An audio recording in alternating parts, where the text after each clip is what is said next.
Hi viewers, welcome to Bhaskar's area. AP TET 2025కు సంబంధించిన notification విడుదలైంది. అలాగే దరఖాస్తు ప్రక్రియ అనేది కూడా కొనసాగబోతోంది. మరి ఎవరైతే రాబోయే డిఎస్సిలో మరి ఉద్యోగం సాధించాలి అని అనుకుంటున్నారో అటువంటి వారికి ఏపీ టెట్ స్కోర్ అనేది కీలకంగా మారబోతోంది.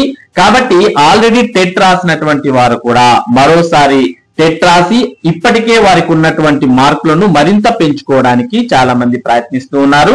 అలాగే టెట్ క్వాలిఫై కానటువంటి వారు టెట్ క్వాలిఫై అవ్వడానికి టెట్ పరీక్షకు దరఖాస్తు చేసి రాయబోతున్నారు. ఇక మరోపక్క టీచర్స్ కూడా ఈ టెట్ అనేది చాలా కీలకంగా మారినటువంటి నేపథ్యంలో చాలా మంది ప్రస్తుతం ఇన్ సర్వీస్ టీచర్లు కూడా టెట్ రాసి క్వాలిఫై అవ్వాల్సినటువంటి పరిస్థితులు నెలకొన్నాయి. కాబట్టి మరి ఏపీ టెట్ 2025కు ఏ టెక్స్ట్ బుక్స్ చదవాలి అనే సందేహం చాలా మంది అభ్యర్థులకు వస్తూ ఉంటుంది.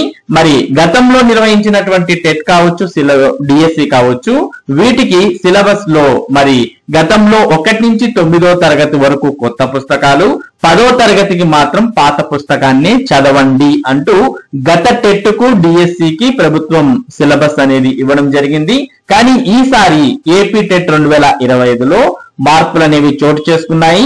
మొత్తం అన్ని టెక్స్ట్ బుక్స్ కూడా కొత్త సిలబస్ వే చదవాల్సిన అవసరం ఉంటుంది.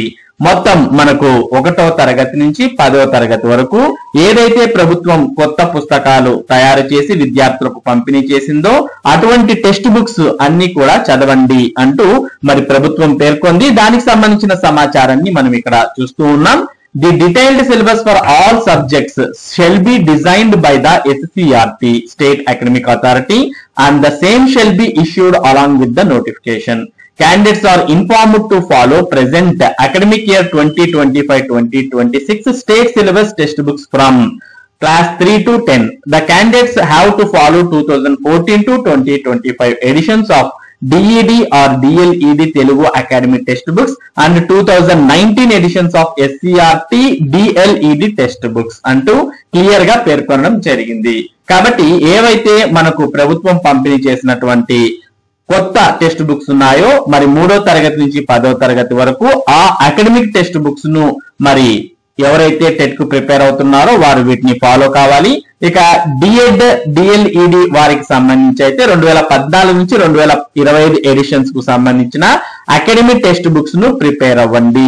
అలాగే 2019 ఎడిషన్స్ కు సంబంధించిన ఎస్సీఆర్టీ డిఎల్ఈడి టెక్స్ట్ బుక్స్ ను ప్రిపేర్ అవ్వండి అంటూ దీంతో క్లారిటీగా ఇవ్వడంతో పాటు మరి ఏపీ టెట్ వెబ్సైట్ లో ఈ టెట్ కు సంబంధించిన సిలబస్ ను కూడా ఇవ్వడం జరిగింది. అభ్యర్థులు ఆ సిలబస్ ను గమనించి దానికి తగ్గట్టుగా మరి ఇందులో మనం వివరాలన్నీ కూడా ప్రిపేర్ అవ్వాల్సిన అవసరం ఉంటుంది. ఇక ఎవరైతే ఎస్జిటికి ప్రిపేర్ అవుతున్నారో అటువంటి వారు 1వ తరగతి నుంచి మరి 5వ తరగతి వరకు బోధించాల్సిన అవసరం ఉంటుంది. అయినప్పటికీ వారు 1 నుంచి 8వ తరగతి వరకు ఉన్నటువంటి ప్రభుత్వ పాఠ్య పుస్తకాలను ప్రిపేర్ అవ్వాలి. 6వ తరగతి నుంచి 10వ తరగతి వరకు బోధించాల్సిన అవసరం ఉన్నప్పటికీ వారు 6 నుంచి ఇంటర్మీడియట్ స్థాయి వరకు వారి యొక్క ప్రిపరేషన్ అనేది ఉండాలి. ఆ స్థాయిలో ప్రశ్నలు మరి టెట్ లో వచ్చే అవకాశం ఉంది. ఇక పీజీటీకి ప్రిపేర్ అయ్యేటటువంటి వారైతే ఇంటర్మీడియట్ వరకు పూర్తి స్థాయిలో సిద్ధం అవ్వాలి. దానికి సంబంధించిన కనెక్టెడ్ టాపిక్స్ ఉంటే వాటిని డిగ్రీ స్థాయిలో కూడా ప్రిపేర్ అవ్వాల్సిన అవసరం ఉంటుంది. పీజీటీ పోస్టుకు తర్వాత పై స్థాయి పోస్టులకు ప్రిపేర్ అయ్యేటటువంటి వారికి. కాబట్టి ప్రభుత్వం ఇందులో ఇచ్చినటువంటి సమాచారం ప్రకారం కొత్త టెక్స్ట్ బుక్స్ నే మరి అభ్యర్థులు ప్రిపేర్ అవ్వాల్సిన అవసరం ఉంది. ఇక సిలబస్ కు సంబంధించి మీరు ఏమైనా చూడాలనుకుంటే ఏపీ టెట్ వెబ్సైట్ లో ఏపీ టెట్ 2025 సిలబస్ అంటూ కనిపిస్తుంది. దీన్ని క్లిక్ చేయగానే మీకు మొత్తం సిలబస్ అంతా కూడా ఈ విధంగా డౌన్లోడ్ అవుతుంది. దీంట్లో మొత్తం వివరాలన్నీ కూడా మీరు చూసుకోవచ్చు. మరి ఈ సిలబస్ కు సంబంధించిన మరింత సమాచారాన్ని రాబోయే వీడియోల్లో మన భాస్కర్స్ ఏరియా ద్వారా మీ అందరికీ అందించడం జరుగుతుంది. ఇది ప్రస్తుతం ఏ టెక్స్ట్ బుక్స్ మరి ఏపీ టెట్ కు ప్రిపేర్ అవ్వాలి అనే దానికి సంబంధించినటువంటి సమాచారం. ఇటువంటి ముఖ్యమైన సమాచారాన్ని భాస్కర్స్ ఏరియా మీకు అందిస్తూ ఉంటుంది. మరి ఈ సమాచారం మీరు మిస్ కాకుండా పొందడానికి మన భాస్కర్స్ ఏరియా యూట్యూబ్ ఛానల్ కు సబ్స్క్రైబ్ అవ్వండి. అలాగే ఈ వీడియోని లైక్ చేసి షేర్ చేయండి. Thank you for watching this video.